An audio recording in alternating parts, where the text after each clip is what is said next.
സഞ്ചാരി മാതാവേ, ആരാധന ആരാധന.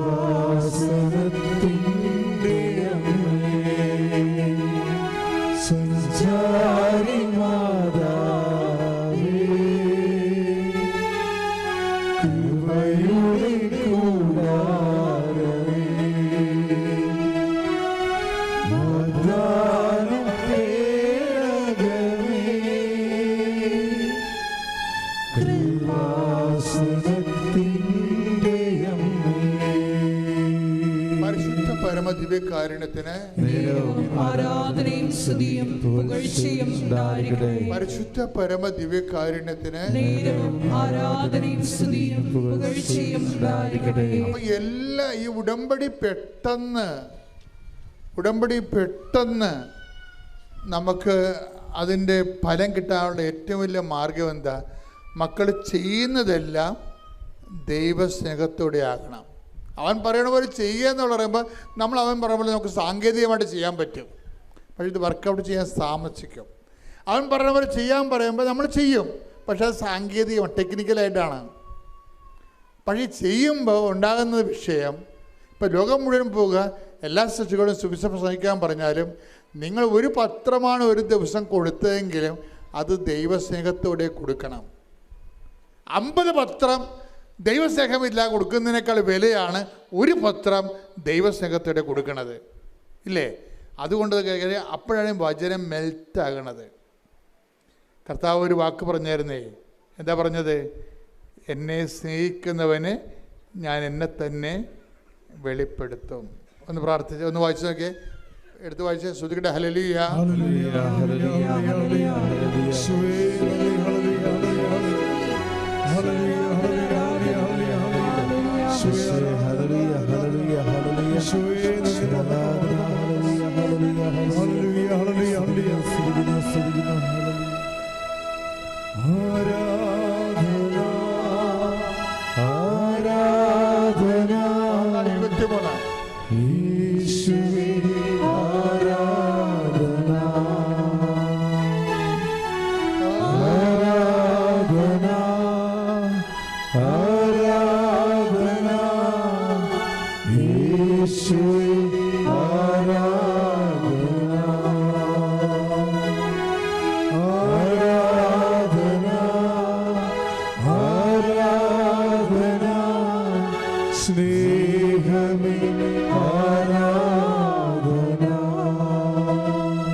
യോഹന്നാൻ 14:21 എന്റെ കൽപ്പനകൾ സ്വീകരിക്കുകയും പാലിക്കുകയും ചെയ്യുന്നവനാണ് എന്നെ സ്നേഹിക്കുന്നത്.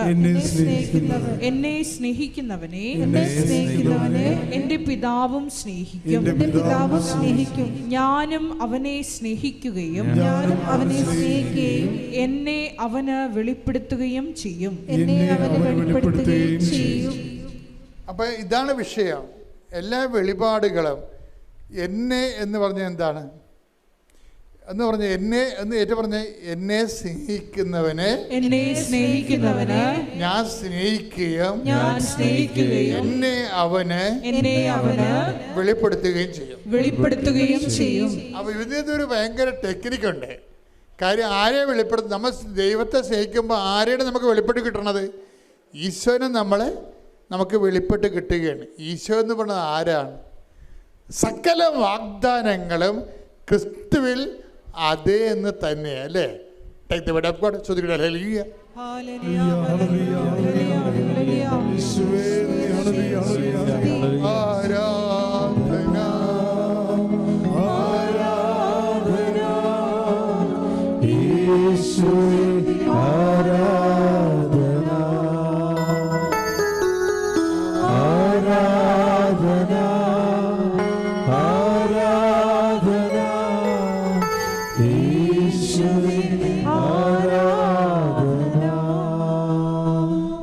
Korinthos 1:20 20. 2 Corinthians 1:20.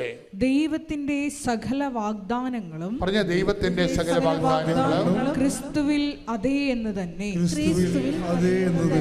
ദൈവത്തിന്റെ സകല വാഗ്ദാനങ്ങളും ക്രിസ്തുവിൽ അതേ തന്നെയാണ്. അപ്പോഴേ മനുഷ്യൻ രക്ഷ, നിനക്ക് ജോലിയില്ല, വീടില്ല, വിവാഹം വെക്കണില്ല, ജപ്തി നടപടിയാണ്, നിൻ്റെ കുഞ്ഞുങ്ങളില്ല എന്ന് പറയുമ്പോഴേ ഇതെല്ലാം ദൈവം നമുക്ക് വെച്ചിരിക്കുന്നത് വാഗ്ദാനത്തിൻ്റെ രൂപത്തിലാണ്, അല്ലേ? നമ്മുടെ ഇല്ലായ്മകളെല്ലാം ദൈവം നമുക്ക് തരുന്നതിന് വേണ്ടി സ്വരുക്കൂട്ടിരിക്കുന്ന പദ്ധതി എന്ന് പറഞ്ഞാൽ എന്താണ്? പ്രോമിസാണ്, വാഗ്ദാനമാണ്. എന്നെ സ്നേഹിക്കുന്നവനെ എന്നെ തന്നെ വെളിപ്പെടുത്തുമെന്ന് പറയുമ്പോൾ നമ്മൾ ഈശോനെ ഉടമ്പടി ജീവിച്ചുകൊണ്ട് ഈശോനെ സ്നേഹിച്ച് കഴിയുമ്പോൾ എന്ത് പറ്റും? സകല വാഗ്ദാനങ്ങളും നമ്മുടെ ജീവിതത്തിൽ നമ്മൾ അനുഭവിച്ചിരിക്കുന്ന സങ്കീർണമായ പല പ്രശ്നങ്ങൾക്കും ഈശോയാണ് പരിഹാരമായതുകൊണ്ട് തന്നെ ആ ദൈവസ്നേഹത്താലാണ് നമ്മുടെ വിഷയങ്ങൾക്ക് പരിഹാരം കാണാൻ പോകുന്നത്. അതിന് മധ്യസ്ഥയാണ്, മാതൃകയാണ് പരിശുദ്ധ അമ്മ. ശ്രുതിക്കട്ടെ ഹല്ലേലൂയ. ഹല്ലേലൂയ ഹല്ലേലൂയ ഹല്ലേലൂയ ഹല്ലേലൂയ മഹത്വം മഹത്വം ഹല്ലേലൂയ ഹല്ലേലൂയ ഹല്ലേലൂയ ദൈവപിതാവേ നന്ദി, ദൈവപിതാവേ മഹത്വം, ദൈവപിതാവേ ആരാധന. ഹല്ലേലൂയ ഹല്ലേലൂയ ഹല്ലേലൂയ. ഇത്ര നല്ല ദൈവത്തോട് എന്തു ചെയ്തു നന്ദി ചൊല്ലിടും. എന്റെ കൊച്ചു ജീവിതത്തെ ഞാൻ നിന്റെ മുൻപിൽ കാഴ്ചയിടാം. ഇത്ര നല്ല ദൈവത്തോട് ഞാൻ എന്തു ചെയ്തു നന്ദി ചൊല്ലിടും. എന്റെ കൊച്ചു ജീവിതത്തെ ഞാൻ നിന്റെ മുൻപിൽ കാഴ്ചയിടാം. അച്ഛൻ നിങ്ങളോട് സംസാരിച്ചുകൊണ്ടിരിക്കുന്ന വിഷയം എന്താണ്? വചന ഉരുക്കം. വചനം ഉരുക്കണമെങ്കിൽ എന്ത് ചെയ്യണം? വചനത്തെ ഉരുക്കണമെങ്കിൽ, ആ വചനത്തിലൂടെ വെളിപാട് നമുക്ക് ലഭിക്കണമെങ്കിൽ, അതിലൂടെ നമുക്ക് ജീവിത പ്രശ്ന പരിഹാരം കാണണമെന്ന് എന്ത് ചെയ്യണം? ദൈവസ്നേഹം കൊണ്ടാണ് വചനത്തെ നമ്മൾ ഉരുക്കണത്. ഇത് നമ്മൾ ദൈവത്തെ സ്നേഹിക്കുന്നു യേശുസ്തോത്രം എന്ന് പറയണ അല്ല വിഷയം. നമ്മളെ സംബന്ധിച്ച് ഉടമ്പടി ചൊല്ലലല്ല, പിന്നെ എന്താണ്? ചെയ്യലാണ്. ഇപ്പം നിങ്ങൾ ഇന്ന് വീട്ടിൽ താമസിച്ചാണ് എത്തണത് ചോദിക്കുക. ഇപ്പം ഇതിൻ്റെ തന്നെ എത്ര പേര് കഞ്ഞി കുടിച്ചിട്ടുണ്ടെന്ന് എനിക്കറിയത്തില്ല. ചിലപ്പോൾ കഞ്ഞി കുടിക്കാൻ ഇവിടെ വന്ന് കുതിരിപ്പുണ്ടാവും. ഇനി നിങ്ങൾ ഇവിടുന്ന് പോകുമ്പോൾ ഇവിടെയുള്ള ചായക്കട മുഴുവനുള്ള ഭക്ഷണം തീർന്നിരിക്കും. നിങ്ങൾ പട്ടിണിയായിരിക്കും ഇതിൻ്റെ കയറാൻ പോണത്. വീട്ടിൽ ചെല്ലുമ്പോൾ അവർ കഴിച്ച് കാണും. നിങ്ങൾ കഴിച്ചത് കാണുമെന്ന് വിചാരിച്ചിട്ട് അവർ ഉള്ളത് എടുത്ത് കഴിച്ച് കാണും. അതിലൊരു എല്ലാത്തിനും ഒരു തീരുമാനമാകും.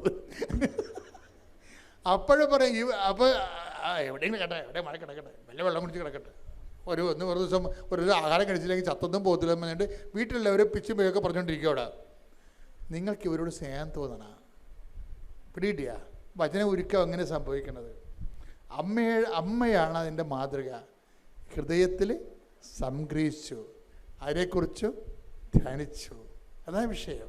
വീട്ടിൽ ഇനി എന്തെല്ലാം പ്രശ്നം ഉണ്ടായാലും നിങ്ങളാരാണ്? മാതൃക ആരാണ്? നമുക്ക് അമ്മയാണ്. ഈശോ മിശിഹായ്ക്ക് സ്തുതിയായിരിക്കട്ടെ. ഈ ഒരു സാക്ഷ്യം പറയുവാനായിട്ട് എന്നെ ഇവിടെ നിർത്തിയ പരിശുദ്ധ മാതാവിനും തിരുക്കുമാരനും കോടാനുകോടി നന്ദി അർപ്പിക്കുന്നു. എൻ്റെ പേര് ജിനിമോൾ. എൻ്റെ വീട് ആലപ്പുഴ തന്നെയാണ്, കൈനഗരിയിൽ നിന്ന് വരുന്നു. ഞാൻ എൻ്റെ സ്വന്തം വീട് തുമ്പോളിയിലാണ്, ഇവിടുന്ന് തൊട്ടടുത്ത് തന്നെയാണ്. ഞാൻ ആദ്യമായി ഉടമ്പടി എടുക്കുന്നത് 2024 ഓഗസ്റ്റ് 7-ാം തീയതിയാണ്. അപ്പം കൃപാസനത്തിൻ്റെ തൊട്ടടുത്ത് തന്നെയാണ്, ഏകദേശം ഒരു 20 മിനിറ്റ് ദൂരമേ ഉള്ളൂ തുമ്പോളിയിലേക്ക്. എന്നിട്ടും ഞാൻ ഇവിടെ ഉടമ്പടി എടുക്കാനായിട്ട് വന്നിരുന്നില്ല. ആദ്യമായിട്ട് ഞാൻ കൃപാസനത്തിൽ വരുന്നത് എൻ്റെ ഹസ്ബൻഡുമായിട്ടാണ്. വിവാഹശേഷം ഞങ്ങൾ രണ്ടുപേരും ഇവിടെ വരുന്നു. അപ്പം ഞാനൊരു ഹോമിയോ ഡോക്ടറാണ്. അപ്പം എൻ്റെ വലിയൊരു ആഗ്രഹം PG നേടണം എന്നതായിരുന്നു. അപ്പോൾ ഞാൻ 2022 ഡിസംബറിൽ പാസ് ഔട്ടായതിന് ശേഷം PGക്ക് വേണ്ടി പ്രിപ്പയർ ചെയ്യുമായിരുന്നു. നല്ല രീതിയിൽ ഞാൻ കുത്തിയിരുന്ന് പഠിച്ചു. പക്ഷേ ആദ്യത്തെ അറ്റംപ്റ്റിൽ കിട്ടിയില്ല. പിന്നീട് രണ്ടാമത് ഞാൻ ട്രൈ ചെയ്തു. അപ്പോൾ ഞാൻ പ്രഗ്നൻ്റായി. നല്ല വോമിറ്റിങ്ങും കാര്യങ്ങളൊക്കെ ആയിരുന്നു. അപ്പോൾ എനിക്ക് അത്രയും നന്നായിട്ട് പ്രിപ്പയർ ചെയ്യാൻ പറ്റിയില്ല. ആ രണ്ടാമത്തെ വട്ടവും എനിക്ക് കിട്ടിയില്ല. അപ്പം അതിനുശേഷം ഞാൻ മനസ്സിലാക്കി ഉടമ്പടി എടുക്കണം. എന്നെക്കൊണ്ട് ഇനിയിപ്പോൾ കുട്ടി കല്യാണത്തിന് ശേഷവും അതിന് മുന്നേയൊക്കെ ഞാൻ വേറെ പ്രാരാബ്ദങ്ങളൊന്നും ഇല്ലാതെ കുത്തിയിരുന്ന് പഠിച്ചിട്ട് പോലും എനിക്ക് കിട്ടുന്നില്ല. അപ്പോൾ ഇനിയിപ്പോൾ കുട്ടിയായി എല്ലാവരും നന്നായിട്ട് ട്രൈ ചെയ്യുവാണ്. ദൈവത്തിൻ്റെ സഹായം ഇല്ലാതെ എനിക്ക് മുന്നോട്ട് പോകാൻ പറ്റില്ല എന്ന് എനിക്ക് മനസ്സിലായി. അങ്ങനെ ഞാൻ ഇവിടെ വന്ന് ഉടമ്പടി എടുത്തു. അപ്പോൾ ഉടമ്പടി എടുക്കുന്നത് 7-ാം തീയതിയാണ്, 2024 ഓഗസ്റ്റ്. അപ്പോൾ എനിക്ക് ഇവിടുന്ന് ആ സ്ലിപ്പിൽ തന്ന ഡേറ്റ് 8-ാം തീയതിയാണ്, 8/8/2024 എന്നാണ്. അപ്പോൾ ഞാൻ ഇവിടുന്ന് സാക്ഷ്യങ്ങളൊക്കെ ഞാൻ ഉടമ്പടി എടുക്കുന്നതിന് മുന്നേ യൂട്യൂബിലൊക്കെ കാണാറുണ്ട്. അപ്പോൾ അങ്ങനെ ആ ഒരു 8 എന്ന നമ്പർ കണ്ടപ്പോൾ ഞാൻ ഓർത്തു, അച്ഛൻ എപ്പോഴും പറയാറുണ്ട് ധ്യാനത്തിൽ, ദൈവത്താൽ വിളിക്കപ്പെട്ടവരാണ് ഇവിടെ ഉടമ്പടി എടുക്കാൻ വരുന്നത്. അതായത് നിങ്ങൾ ഉടമ്പടി എടുക്കാൻ നിങ്ങളിവിടെ വന്നു എന്നതിൻ്റെ അർത്ഥം ദൈവം നിങ്ങളെ വിളിച്ചിട്ടുണ്ട് എന്നതാണ്. അപ്പോൾ എനിക്കത് മനസ്സിലായി. 8 അത് മാതാവിൻ്റെ ജനന ഡേറ്റും അമലോത്ഭവ തിരുനാളൊക്കെ 8 ആണല്ലോ. അപ്പോൾ മാതാവിൻ്റെ ഒരു പ്രസൻസ് എനിക്കിങ്ങനെ തോന്നി. എന്നിട്ട് ഞങ്ങൾ ഇവിടുന്ന് ഉടമ്പടി എടുത്തു. അതിനുശേഷം ഒരു ദിവസം കുറച്ച് മണിക്കൂറൊക്കെ എനിക്ക് പഠിക്കാൻ പറ്റുന്നുള്ളൂ. കാരണം കുഞ്ഞുണ്ട്, രാത്രിയൊന്നും കുത്തിയിരുന്ന് പഠിക്കാൻ പറ്റില്ല, എനിക്ക് ഉറക്കം തൂങ്ങിയിരിക്കും. പക്ഷേ എനിക്കൊരു കോൺഫിഡൻസ് എന്ന് പറയുന്നത് മാതാവ് എൻ്റെ കൂടെ ഉണ്ട്, ഞാൻ ഉടമ്പടി എടുത്തിട്ടുണ്ട് എന്നതായിരുന്നു. അതിനുശേഷം 1-ാമത്തെ പുതുക്കൽ കഴിഞ്ഞു, 2-ാം പുതുക്കൽ കഴിഞ്ഞു. ഓരോ പുതുക്കലിന് ശേഷവും എനിക്ക് നല്ല ആത്മീയ വളർച്ചയുണ്ടായി. ഞാൻ മുമ്പേ നന്നായിട്ട് പ്രാർത്ഥിക്കും, കൊന്തയൊക്കെ ചൊല്ലും, അങ്ങനെയൊക്കെ ആയിരുന്നു എൻ്റെ ജീവിതം. പക്ഷേ ഉടമ്പടിയിൽ വന്നതിൽ പിന്നെ വെറുതെ പ്രാർത്ഥിച്ചാൽ മാത്രം പോരാ, നമ്മൾ പ്രവർത്തിക്കണം. നമ്മുടെ പ്രവർത്തികൾക്കും അതിൻ്റെതായ ഇമ്പോർട്ടൻസ് ഉണ്ടെന്ന് എനിക്ക് മനസ്സിലായി. അങ്ങനെ ഞാൻ മാതാവിനെ മാത്രം മുന്നോട്ട് നോക്കിക്കൊണ്ട് പഠിക്കാൻ തുടങ്ങി. അങ്ങനെ എൻ്റെ എക്സാം ഡേറ്റൊക്കെ കിട്ടി. അപ്പോൾ ഞാൻ മാതാവിനോട് പറഞ്ഞു, മാതാവേ, ഞാൻ സാധാരണ എല്ലാ എക്സാംസിനും നല്ല രീതിയിൽ കുത്തിയിരുന്ന് പഠിക്കുന്ന ഒരു കുട്ടിയാണ്. പക്ഷേ ഈ എക്സാമിന് എനിക്ക് അങ്ങനെ പഠിക്കാൻ പറ്റിയിട്ടില്ല. മാതാവിൻ്റെ കൃപ ഉണ്ടെങ്കിൽ മാത്രമേ എനിക്ക് സാധിക്കുള്ളൂ. അപ്പോൾ അച്ഛൻ്റെ ധ്യാനങ്ങളിലൊക്കെ അച്ഛൻ പറയുന്ന ഒരു വചനം എന്നെ എപ്പോഴും സ്ട്രൈക്ക് ചെയ്യാറുണ്ട്. അതായത് എഫേസോസ് 2:8 പറയുന്നു, വിശ്വാസം വഴി കൃപയാലാണ് നിങ്ങൾ രക്ഷിക്കപ്പെട്ടത്, നിങ്ങൾ നേടിയെടുത്തതല്ല, അത് ദൈവത്തിൻ്റെ ദാനമാണ്. അപ്പം ഞാൻ എക്സാമിന് മുന്നേയൊക്കെ ഞാൻ എപ്പോഴും കാശ് രൂപം പിടിച്ചിട്ട് ഈ വചനം ഇങ്ങനെ പറയും, ദൈവത്തിൻ്റെ ദാനമാണ്, നമ്മൾ നേടിയെടുക്കുന്നതല്ല. അപ്പം ഞാൻ മാതാവിനോട് പറയും, മാതാവ് തിരുക്കുമാരനോട് ചോദിച്ച് എനിക്കിത് വാങ്ങിത്തരണമെന്ന് പറയും. അങ്ങനെ ഞാൻ എക്സാമിൻ്റെ ഡേറ്റ് വന്നു. മാതാവിനോട് ഞാൻ പറഞ്ഞു, മാതാവ്, ഞാൻ എക്സാം എഴുതാൻ പോകുവാണ്. അപ്പം അന്ന് ആദ്യമായിട്ട് കുഞ്ഞുമായിട്ട് മാറി നിൽക്കുന്ന ഡേ അതാണ്. എറണാകുളത്ത് വെച്ചായിരുന്നു എക്സാം, തലേ ദിവസം പോയി. അപ്പം ഞാൻ മാതാവിനോട് പറഞ്ഞു, മാതാവിൻ്റെ ഒരു പ്രസൻസ് എനിക്കൊന്ന് കാണിച്ചു തന്നാൽ കുറച്ചുകൂടെ കോൺഫിഡൻസ് ആയിരിക്കും ഞാൻ എന്ന് പറഞ്ഞു. അപ്പം ഞാൻ മാതാവിനോട് പറഞ്ഞു, ഇങ്ങനെ എപ്പോഴും അടയാളം ചോദിക്കുന്നത് ശരിയാണോ എന്നറിയില്ല, എങ്കിലും മാതാവ് എൻ്റെ ഒരു കോൺഫിഡൻസിന് വേണ്ടി എൻ്റെ സിസ്റ്റത്തിൻ്റെ നമ്പർ ഏതെങ്കിലും 2 നമ്പേഴ്സ് ആഡ് ചെയ്താൽ 8 കിട്ടുകയോ അങ്ങനെ എന്തെങ്കിലും കിട്ടിയാൽ എനിക്കൊരു കോൺഫിഡൻസ് ആയേനെന്ന് മാത്രം പറഞ്ഞു. ഇപ്പോൾ എല്ലാവരും സാക്ഷ്യത്തിൽ പറയുമല്ലോ, എക്സാം ഹോളിൽ ചെല്ലുമ്പോൾ ഇൻവിജിലേറ്റർ ബ്ലൂ ഡ്രസ്സിൽ നിൽക്കും, സിൽവർ ഗ്രേയിൽ നിൽക്കും എന്നൊക്കെ പറയാറുണ്ടല്ലോ. അങ്ങനെ ഞാൻ എക്സാം ഹോളിൽ ചെന്നു. അപ്പം ഞാനപ്പോൾ മാതാവിനോട് പറഞ്ഞു, മാതാവ് വേണം എന്നെക്കൊണ്ട് എക്സാം എഴുതിക്കാനെന്ന് പറഞ്ഞു. ഞാനവിടെ സിസ്റ്റത്തിൻ്റെ മുന്നിൽ നിന്നു. അപ്പോൾ ഒരു ബ്ലൂ ബ്ലാക്ക് ഒരു ഷർട്ടിട്ട ഒരു ഇൻവിജിലേറ്റർ ആയിരുന്നു ഞങ്ങളുടെ റൂമിൽ. അപ്പോൾ എനിക്കൊരു ആശ്വാസമായി, ബ്ലൂ മാതാവിൻ്റെ പ്രസൻസ് ആണല്ലോ. എനിക്ക് സിസ്റ്റത്തിൻ്റെ നമ്പർ 80 കിട്ടിയത്. അപ്പോൾ എനിക്ക് കുറച്ചുകൂടെ കോൺഫിഡൻസ് ആയി. ഞാൻ 2 നമ്പേഴ്സ് ആഡ് ചെയ്ത് 8 കിട്ടണമെന്നാണ് പറഞ്ഞത്. അപ്പോൾ എനിക്ക് 80 കിട്ടിയത്. അങ്ങനെ ഞങ്ങൾക്ക് ഫ്രിസ്കിങ് ഒക്കെ ഉണ്ട്. അപ്പോൾ നമ്മൾ പുറത്തുനിന്ന് സാധനങ്ങളൊന്നും കൊണ്ടുപോകാൻ പാടില്ല. എന്നാലും ഞാൻ കാശ് രൂപത്തിൻ്റെ ആ മെറ്റൽ ഒക്കെ ഞാൻ മാറ്റി, അത് മാത്രം എൻ്റെ പോക്കറ്റിലിട്ടു. ഉടമ്പടി ഉപ്പും കുറച്ച് പോക്കറ്റിലിട്ടു. തൈലം ഞാൻ എപ്പോഴും ഞാൻ പഠിക്കുമ്പോഴൊക്കെ തൈലം ഞാൻ ഉപയോഗിക്കാറുണ്ടായിരുന്നു. അപ്പം ഞാൻ കുറച്ച് തൈലം കൂടുതലായിട്ട് നെറ്റിയിൽ പുരട്ടിയിട്ടുണ്ടായിരുന്നു. അങ്ങനെ ഞാൻ അതിൽ നിന്ന് കുറച്ച് തൈലം എടുത്ത് സിസ്റ്റത്തിലൊക്കെ പുരട്ടി, ഉപ്പും അവിടെ ഞാൻ പ്രാർത്ഥിച്ച് വിശ്വാസ പ്രമാണം ചൊല്ലി ഇട്ടു. എന്നിട്ട് കുറച്ച് ടൈം ഉണ്ടായിരുന്നു എക്സാമിന് മുന്നേ. അപ്പോൾ എനിക്കൊരു കൊന്തയും അവിടെ നിന്ന് ചൊല്ലാൻ പറ്റി. എന്നിട്ട് ഞാൻ എക്സാം അറ്റൻഡ് ചെയ്തു. കുഴപ്പമില്ലാത്ത എക്സാം, അധികം ടഫും അല്ല എന്നാൽ അധികം ഈസിയുമല്ല.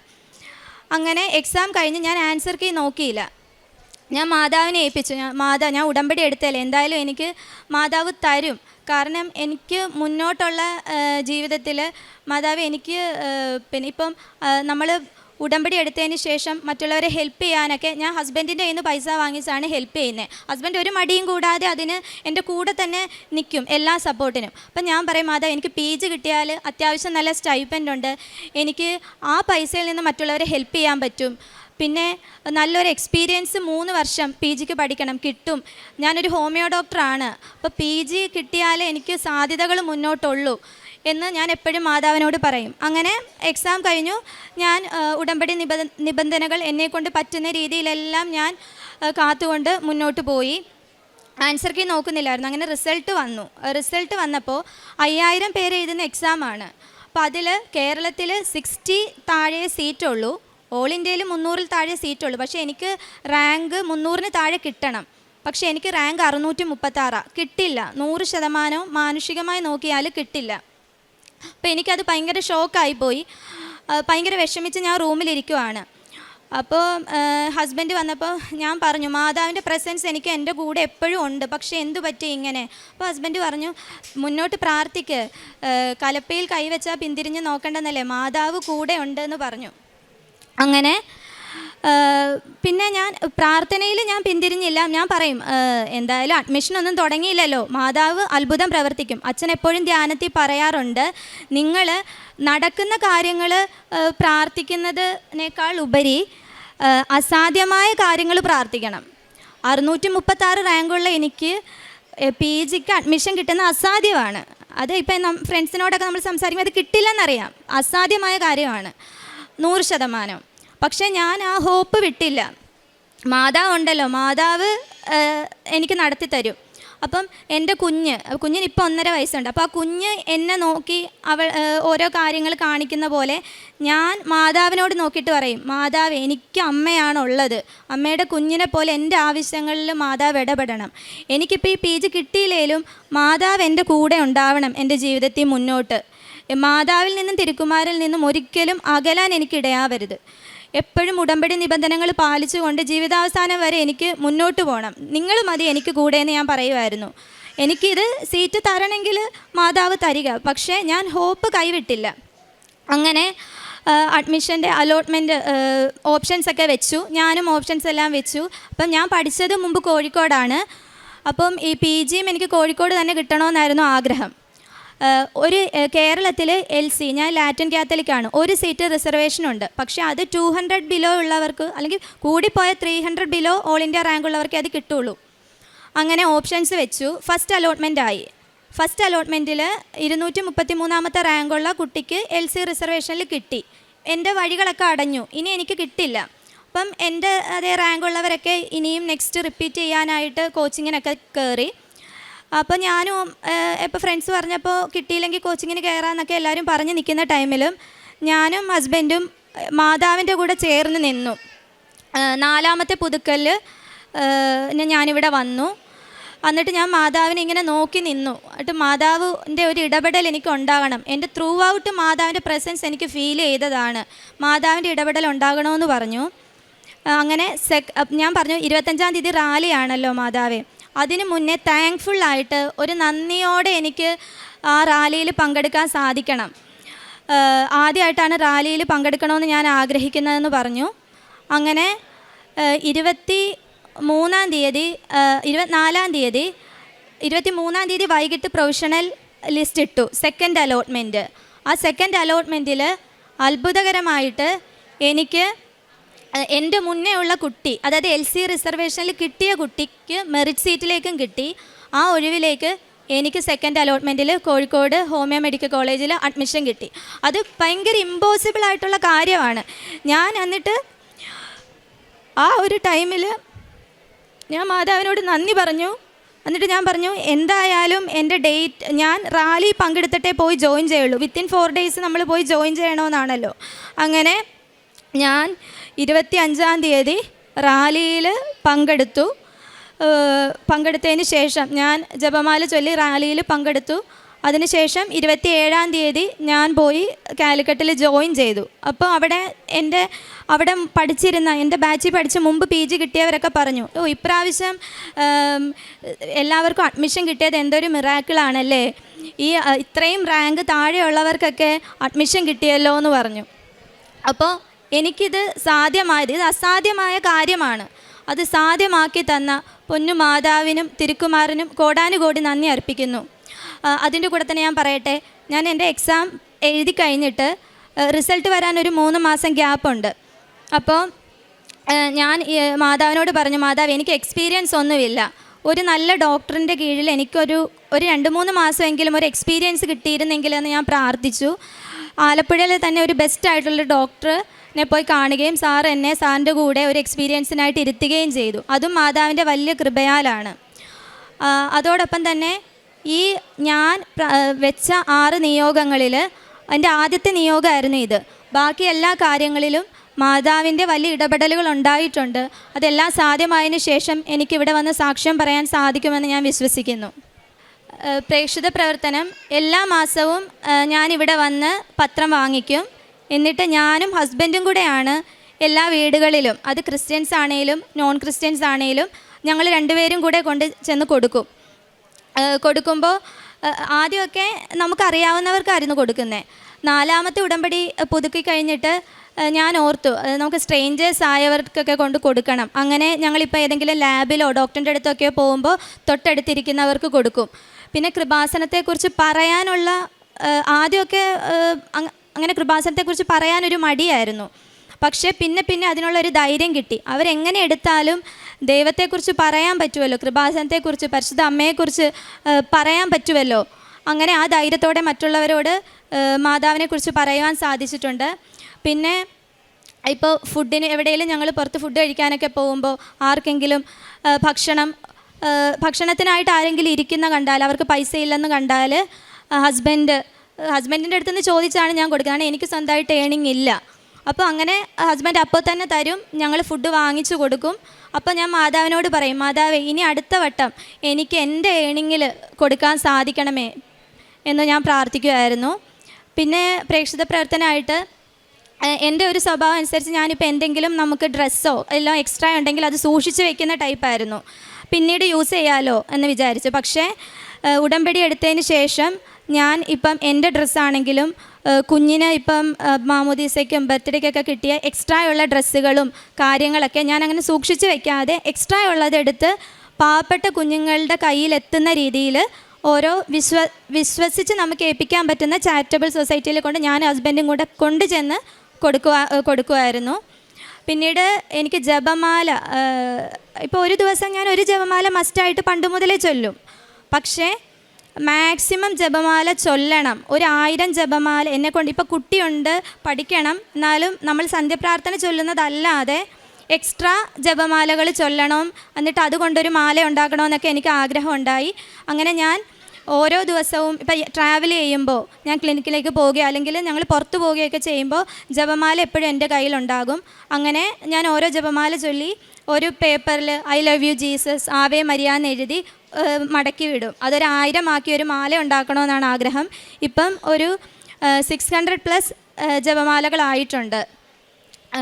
പിന്നെ എൻ്റെ ആത്മീയ ജീവിതത്തിലും ഞാൻ ആദ്യമായിട്ട് ഇവിടെ ഉടമ്പടി എടുത്തിട്ട് ഞാൻ ആദ്യം ചെയ്തത്, എന്നോട് പലർക്കും ദേഷ്യം ഉണ്ടതായി തോന്നിയിട്ടുണ്ടെങ്കിൽ ഞാൻ അവരെ ചെന്ന് ഫോൺ വിളിച്ചു, അവരോട് സംസാരിച്ചു, അവരെ നേരിട്ട് കണ്ട് സംസാരിക്കാൻ എനിക്ക് പറ്റി, ക്ഷമിക്കാൻ പറ്റി. മറ്റുള്ളവർക്ക് എന്നോട് എന്തെങ്കിലും ദേഷ്യമുണ്ടെങ്കിൽ ഞാൻ അവരോട് ചെന്ന് മിണ്ടാൻ പറ്റി. പിന്നെ ദൈവം തരുന്ന സഹനങ്ങളെ സന്തോഷത്തോടെ ഏറ്റെടുക്കാൻ പറ്റി, ദൈവത്തോട് ചേർന്ന് നിൽക്കാനായിട്ട് പറ്റി.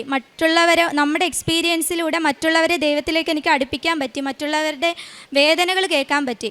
ഇപ്പം ഞാൻ പുറത്തോട്ടൊക്കെ പോകുമ്പോൾ മറ്റുള്ളവർക്ക്, പണ്ട് നമ്മുടെ സ്വന്തം കാര്യം ചെയ്ത് വീട്ടിൽ വരിക, പക്ഷെ ഇപ്പോൾ ഞാൻ എന്നെക്കൊണ്ട് ആരെങ്കിലും ഹെൽപ്പ് ചെയ്യാനായിട്ട് പറ്റുന്ന ആരെങ്കിലും ചുറ്റിലുണ്ടോ എന്ന് നോക്കൂ. അങ്ങനെ ഒരു തുറവി ദൈവം തന്നു.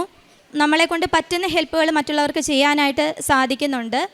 ഇതൊക്കെയാണ് എൻ്റെ എന്നെക്കൊണ്ട് ചെയ്യാൻ പറ്റിയ പ്രേക്ഷിത പ്രവർത്തനങ്ങൾ. പിന്നീട് ഒരുപാട് കുറവുകൾ എൻ്റെ ലൈഫിലുണ്ടെങ്കിലും കുമ്പസാരിക്കണം, ഒരു തെറ്റ് ചെയ്താൽ പോയി കുമ്പസാരിച്ച് ദൈവത്തോട് അടുക്കണമെന്നൊരു തോന്നലുണ്ടായി. എപ്പോഴും കുമ്പസാരിക്കാനായിട്ട് 2 ആഴ്ച പറ്റിയില്ലെങ്കിൽ 1 മാസത്തിലൊരിക്കലെങ്കിലും പോയി കുമ്പസാരിക്കാനായിട്ട് ഞാൻ ശ്രമിക്കാറുണ്ട്. ഇതൊക്കെയാണ് എൻ്റെ പ്രേക്ഷിത പ്രവർത്തനവും ആത്മീയ ജീവിതത്തിൽ വന്ന മാറ്റങ്ങളും. ഈ അനുഗ്രഹങ്ങൾ നൽകിയ അമ്മ മാതാവിനും ഈശോയ്ക്കും കോടാനുകോടി നന്ദി അർപ്പിക്കുന്നു. മരണം വരെ വിശുദ്ധിയിൽ ജീവിക്കുവാനായിട്ട് എന്നെയും എൻ്റെ കുടുംബത്തെയും അനുഗ്രഹിക്കണമെന്നും മറ്റുള്ളവരെ ദൈവവിശ്വാസത്തിലേക്ക് ആഴപ്പെടുത്തുവാനായിട്ട് എനിക്ക് കൃപ നൽകണമെന്നും പ്രാർത്ഥിക്കുന്നു. നന്ദി. പരിശുദ്ധ അമ്മയ്ക്കും തിരുകുമാരനും 1000 നന്ദി. എൻ്റെ പരിശുദ്ധ അമ്മയും തിരുകുമാരനും ഇതുവരെ ചെയ്തു തന്ന ഓരോ ഉപകാരങ്ങൾക്ക് നന്ദി പറയാനാണ് ഞാനിന്നിവിടെ നിൽക്കുന്നത്. എൻ്റെ പേര് മിനി എന്നാണ്. ഞാൻ വരുന്നത് ആറ്റിങ്ങിൽ നിന്നാണ് വരുന്നത്. 2022 ജനുവരിയിലാണ് ഞാൻ ആദ്യ ഉടമ്പടി എടുക്കുന്നത്. എനിക്ക് ഒരുപാട് അത്ഭുതങ്ങൾ എൻ്റെ മകനും എനിക്കും വേണ്ടി ദൈവം ചെയ്തു തന്നു. അതൊന്ന് എൻ്റെ മകൻ എൻ്റെ കൂടെ ഇല്ലാത്തത് കൊണ്ട് എനിക്കിന്നിവിടെ പറയാൻ പറ്റാതെ വിഷമത്തിലാണ് ഞാൻ ഇരിക്കുന്നത്. 5 വർഷമായി എനിക്ക് കാലിന് വേദന ഉണ്ടായിരുന്നു. ഈ ഉടമ്പടി തൈലം പുരട്ടി ഞാൻ പ്രാർത്ഥിക്കുകയുണ്ടായിരുന്നു. അത് എപ്പോഴാണ് മാറിയതെന്ന് പോലും എനിക്കറിയില്ലായിരുന്നു. ഒരു ദിവസം എൻ്റെ കാല് വേദന ഇല്ലല്ലോ എന്ന് എനിക്ക് തോന്നി. അപ്പോഴാണ് എനിക്ക് ഓർമ്മ വന്നത്, ഈ ഉടമ്പടി തൈലം പുരട്ടിയതിൻ്റെ പുറത്താണല്ലോ എനിക്കിത് മാറ്റി തന്നതെന്ന് പറഞ്ഞ് ഞാൻ ദൈവത്തോട് നന്ദി പറഞ്ഞ് കരഞ്ഞ് പ്രാർത്ഥിച്ചു. അത് കഴിഞ്ഞ് ഞാൻ ഈ ജൂൺ മാസത്തിൽ ഇവിടെ വന്ന് എനിക്ക് 60 വർഷമായി ഞങ്ങളുടെ വീട്ടിൽ വഴിയില്ലായിരുന്നു. ഒരുപാട് നാൾ ഞാൻ പ്രാർത്ഥിക്കുകയും അതിനുവേണ്ടി ദൈവത്തോട് മുട്ടിപ്പായി പോകാത്ത ഒരു സ്ഥലവുമില്ല. സത്യം പറഞ്ഞാൽ എനിക്ക് ഈ വഴിക്ക് വേണ്ടിയിട്ട് ദൈവത്തോട് പ്രാർത്ഥിച്ചു. ഈ 60 വർഷത്തിനിടയിൽ ഞാൻ ഈ ജൂൺ മാസം ഇവിടെ വന്നു. 18-ാം തീയതി ഉടമ്പടി പുതുക്കാനാണ് ഞാനിവിടെ വന്നത്. ഉടമ്പടി എടുത്ത് പുതുക്കിയതിന് ശേഷം ഞാൻ ഇറങ്ങിയപ്പോൾ എനിക്ക് തോന്നി, അച്ഛനെ ഒന്ന് കണ്ട് ഈ വഴിയുടെ കാര്യം ഒന്ന് പറഞ്ഞാൽ കൊള്ളാമായിരുന്നു എന്ന് എനിക്ക് തോന്നി. അപ്പോഴും ഞാൻ ഓടിച്ചെന്ന് ആ ക്യൂവിൽ നിന്നു. ക്യൂവിൽ അങ്ങ് അറ്റത്ത് നിന്ന് ഞാൻ വരിയായി അടുത്തെത്തിയപ്പോഴേക്കും അവർ പറഞ്ഞു, ഇങ്ങനെ വന്നാൽ പറ്റില്ല, അതിൻ്റെ ഫോട്ടോ എടുത്ത് കൊണ്ടുവന്നാലേ അച്ഛനെ കാണാൻ പറ്റുള്ളൂ എന്ന് പറഞ്ഞു. ഞാൻ ആകെ വിഷമിച്ചിരുന്നു. ഞാൻ എന്ത് ചെയ്യും? ഇനി ആറ്റങ്ങ പോയി ഞാൻ വഴിയിലെ ഫോട്ടോ എടുത്തുകൊണ്ട് വന്നല്ലേ എനിക്ക് കാണാൻ പറ്റുള്ളൂ എന്ന് വിചാരിച്ചു. അപ്പോഴേ എനിക്ക് തോന്നി, വീട്ടിൽ ആരോടെങ്കിലും വിളിച്ച് പറഞ്ഞാൽ വഴിയിലെ ഫോട്ടോ എടുത്ത് എനിക്ക് അയച്ചു തരുമല്ലോ എന്ന് വിചാരിച്ചു. ഞാൻ ഇവിടെ നിന്നുകൊണ്ട് തന്നെ ഞാൻ വീട്ടിൻ്റെ ഫോട്ടോ എടുത്ത് അയച്ചു തരാൻ ആവശ്യപ്പെടുകയും വഴിയിലെ ഫോട്ടോ എടുത്ത് എനിക്ക് അയച്ചു തരികയും ചെയ്തു. അടുത്ത് ഒരു കടയിൽ കൊടുത്ത് ഫോട്ടോ സ്റ്റാറ്റ് എടുത്ത് വീണ്ടും ഞാൻ ക്യൂവിൽ വന്ന് നിന്നു. എനിക്ക് അച്ഛനെ കാണാനുള്ള ടോക്കനും കിട്ടി. ഞാൻ ഇവിടെ വന്നു, അച്ഛനെ കണ്ടു. അച്ഛൻ എൻ്റെ ഈ ഫോട്ടോ സ്റ്റാറ്റ് വാങ്ങിച്ചു. പരിശുദ്ധ അമ്മയുടെ കൂടാരത്തിൽ കൊണ്ടുപോയി അതിൽ വെച്ച് പ്രാർത്ഥിച്ചത് മാത്രമേ എനിക്കറിയാമായിരുന്നുള്ളൂ. അത് കഴിഞ്ഞു എൻ്റെ അടുത്ത് കൊണ്ടുവന്ന് തന്നിട്ട് ഒരു പെട്ടി തുറന്നൊരു കാശ് രൂപം എടുത്ത് എൻ്റെ തന്നു. ഞാൻ അത് വാങ്ങി എഴിക്കുമ്പോഴേക്കും ഒരു സിസ്റ്റർ വന്ന് എന്നെ പിടിച്ചിട്ട് പറഞ്ഞു, ഈ കാശ് രൂപം ഇന്ന് കൊണ്ടുപോയി നിൻ്റെ വഴിയിൽ കുഴിച്ച് വയ്ക്കുക. കുഴിച്ച് വെച്ച് വിശ്വാസ പ്രമാണം ചൊല്ലി ഉപ്പിട്ട് പ്രാർത്ഥിച്ച് തിരിച്ചു പോരാൻ പറഞ്ഞു. ഞാൻ അതുപോലെ ചെയ്തു. ഞാൻ തിരിച്ചു വന്നു. ജൂലൈ 31 ഞാൻ പ്രമാണം എഴുതി. സെപ്റ്റംബർ 1-ാം തീയതി ഞാൻ വണ്ടി ഇറക്കി. വഴി നല്ല രീതിയിൽ ഒരു വഴിയും വെട്ടി. 7.25 സെൻറ്റ് പെരയിടം ഒരു വഴി മാത്രമേ ഞാൻ ചോദിച്ചുള്ളൂ. പക്ഷേ എൻ്റെ പരിശുദ്ധയമ്മയും തിരുകുമാരനും ഒരു പൂ ചോദിച്ചപ്പോൾ ഒരു പൂന്തോട്ടം തന്നു എന്ന് പറഞ്ഞതുപോലെ എനിക്ക് 7.5 സെൻറ്റ് പെരയിടം കൂടി എനിക്ക് തന്നു. പരിശുദ്ധയമ്മ എന്നെ അനുഗ്രഹിച്ച് 60 വർഷം നടക്കാതെ പോയ കാര്യം പരിശുദ്ധ അമ്മ എനിക്ക് നടത്തി തന്നതിന് 1000 നന്ദി. പിന്നെ ഞാൻ പത്രങ്ങൾ ഇവിടെ നിന്ന് കൊണ്ടുപോകുന്നുണ്ട്. പത്രങ്ങൾ കൊണ്ടുപോയി ഹോസ്പിറ്റലിൽ കൊടുക്കും. ഹോസ്പിറ്റലിൽ അങ്ങും ഇഞ്ഞും കയറി ഇറങ്ങി ഞാൻ നോക്കും ആരാണ് ഏറ്റവും ആഹാരം കഴിക്കാൻ നിവർത്തിയില്ലാത്തവരെന്ന് കണ്ടിട്ട് ആ ഒരു കുടുംബത്തിന് ഒരു ദിവസത്തെ ചിലവിനുള്ളത് ആഹാരം കഴിക്കാനുള്ളത് ഞാൻ കൊടുക്കും. പിന്നെ രോഗികളടുത്ത് ചെന്ന് നിന്ന് ഈ വിശ്വാസ പ്രമാണം ചൊല്ലി അവരുടെ അസുഖങ്ങളും കാര്യങ്ങളും വേദനകളെല്ലാം ചോദിച്ചറിഞ്ഞിട്ട് ഇങ്ങനെ ഒരു സ്ഥലമുണ്ട് അവിടെ പോകണമെന്ന് പറഞ്ഞ് ഞാൻ അവർക്ക് വിശ്വാസം വരത്തക്ക രീതിയിൽ എൻ്റെ അനുഭവങ്ങൾ ഓരോന്നായി ഞാൻ അവരോട് പറഞ്ഞു കൊടുത്ത് ഈ പത്രം ഞാൻ അവർക്ക് കൊടുക്കുമ്പോൾ അവർ തിരിച്ച് മക്കൾക്ക് നല്ലത് വരട്ടെ എന്ന് പറഞ്ഞ് പ്രാർത്ഥിക്കും. ഇത് പറഞ്ഞു തന്നതിന് നന്ദി എന്ന് പറഞ്ഞ് അവരെന്നെ തിരിച്ചു വിടുമായിരുന്നു. പിന്നെ ഓട്ടോക്കാരുടെ അടുത്ത് കൊണ്ടുപോകും. അവരുടെ അടുത്തൊക്കെ കൊണ്ടുവന്ന് പ്രാർത്ഥിച്ച് ഞാനിത് കൊടുക്കുമ്പോൾ അവർ ചില ആളുകൾ അവിടെ കളഞ്ഞിട്ട് പോകും. പിന്നെ ഞാൻ അത് പോയി എടുക്കും. പിന്നെ വേറൊരാളിന് കൊടുക്കും. അങ്ങനെയൊക്കെ ഞാൻ എടുത്തും ദൈവം എന്നെ അനുഗ്രഹിച്ചതിന് 1000 നന്ദിയും സ്തോത്രവും സ്തുതി അർപ്പിക്കുന്നു. ഒരുപാട് കാര്യങ്ങൾ എനിക്ക് പറയാനുണ്ട്. അതൊന്നും ഇപ്പോൾ ഇവിടെ എനിക്ക് പറയാൻ പറ്റില്ല. എൻ്റെ മകനെ കൊണ്ടുവരാത്തതുകൊണ്ട് എനിക്ക് പറയാൻ പറ്റില്ല. എങ്കിലും ഒരു കാര്യം കൂടെ എനിക്ക് പറഞ്ഞേ പറ്റുള്ളൂ. എൻ്റെ മകന് 13 വയസ്സായിട്ടും കല്യാണം നടക്കില്ല. കല്യാണം നടക്കാത്ത കാരണം അടി പിടി അക്രമം മദ്യപാനം ഇതെല്ലാം ഉണ്ടായിരുന്നതുകൊണ്ട് എനിക്ക് ആരോടും എൻ്റെ മകന് വേണ്ടി ഒരു പെണ്ണിനെ ചോദിക്കാൻ പറ്റൂലായിരുന്നു. അങ്ങനെ ഞാൻ ആരോടും ചോദിച്ചില്ല. ഞാൻ ഇവിടെ വന്ന് ഉടമ്പടി എടുത്തു. 2022 ഉടമ്പടി എടുത്തപ്പോൾ ഞാൻ അതിൽ വെച്ച് 2023 ആകുമ്പോൾ ജനുവരി 21 എൻ്റെ മകൻ്റെ കല്യാണം നീ നടത്തിത്തരണേ പരിശുദ്ധമേ എന്ന് പറഞ്ഞ് ഞാൻ പ്രാർത്ഥിച്ചു. എൻ്റെ തിരുകുമാരനോടും പ്രാർത്ഥിച്ചിട്ട് ഞാൻ പോയി. ആ 2023 എൻ്റെ മകൻ ഗൾഫിൽ നിൽക്കുകയായിരുന്നു. ഞാൻ അവനെ വിളിച്ചു വരുത്തി. 2023 നിൻ്റെ വിവാഹമാണ്, നീ തിരിച്ചു വരണമെന്ന് പറഞ്ഞു. അപ്പോൾ ഞാൻ ഒരു പെണ്ണിനെ പോലും കണ്ടിട്ടില്ല. എൻ്റെ മകൻ തിരിച്ചു വന്നു. ജനുവരി കഴിഞ്ഞു, ഫെബ്രുവരിയായി, മാർച്ചായി. അപ്പം എൻ്റെ മകൻ പറഞ്ഞു, ഇനി അമ്മ പള്ളിയിലൊന്നും പോകണ്ട, ഇതോടെ നിർത്തിക്കൊള്ളണം. 2023 ജനുവരിയൊക്കെ കഴിഞ്ഞ് എൻ്റെ കല്യാണമൊന്നും നടന്നില്ല, ഒരു പെണ്ണിനെ പോലും കണ്ടില്ല, ഇത് മതിയാക്കണം. അപ്പം ഞാൻ പറഞ്ഞു, എൻ്റെ കർത്താവിന് ഒരു നിമിഷം മതി ശ്യാമേ, നീ ഒന്ന് സമാധാനപ്പെടും, നിനക്കൊരു കല്യാണം എൻ്റെ ദൈവം ഒരു നിമിഷങ്ങൾക്കുള്ളിൽ നടത്തി തരുമെന്ന് പറഞ്ഞ് ഏപ്രിൽ 6 ആയപ്പോൾ 10 ദിവസം കൊണ്ട് ഒരു പെൺകുട്ടിയെ കാണുകയും ഒരു കല്യാണം ആ 10 ദിവസം കൊണ്ട് നടത്തുകയും ചെയ്തു. 10 ദിവസം കൂടി ഞാൻ അധികം ചോദിച്ചു, എൻ്റെ വീടൊക്കെ ഒന്ന് വൃത്തിയാക്കാൻ ചോദിച്ചു. എൻ്റെ മകനൊരു കല്യാണമൊക്കെ നടന്ന് നല്ലൊരു പെൺകുട്ടിയെ എനിക്ക് ദൈവം കാണിച്ചു തന്നു. ഞാൻ ഇപ്പോൾ ആ കുട്ടി എൻ്റെ മരുമകളല്ല, മകളാണ്, നല്ല കുട്ടിയാണ്. വേറെ ഒരു കുഴപ്പവുമില്ലാതെ ഇപ്പോൾ പോകുന്നുണ്ട്. ഒരു ചെറിയ ജോലിയും ഒക്കെ ഉണ്ട്. ചൈതന്യ ഹോസ്പിറ്റലിൽ തിരുവനന്തപുരത്ത് വർക്ക് ചെയ്യുന്നുണ്ട്. എൻ്റെ മകൻ്റെ മദ്യപാനമെല്ലാം പൂർണ്ണമായും മാറി. 6 മാസത്തിൽ ഒരു കേസ് അവൻ എന്തായാലും ഉണ്ടാക്കുമായിരുന്നു. അതിൽ നിന്നൊക്കെ കല്യാണം കഴിഞ്ഞിട്ടും അവൻ ഒരു പ്രാവശ്യം ജയിലിലും ഒക്കെ കിടന്നു. അടി കേസ്, കൂട്ടുകാർക്ക് വേണ്ടി പോണതാണ്, നമുക്ക് വേണ്ടിയൊന്നും പോണതല്ല.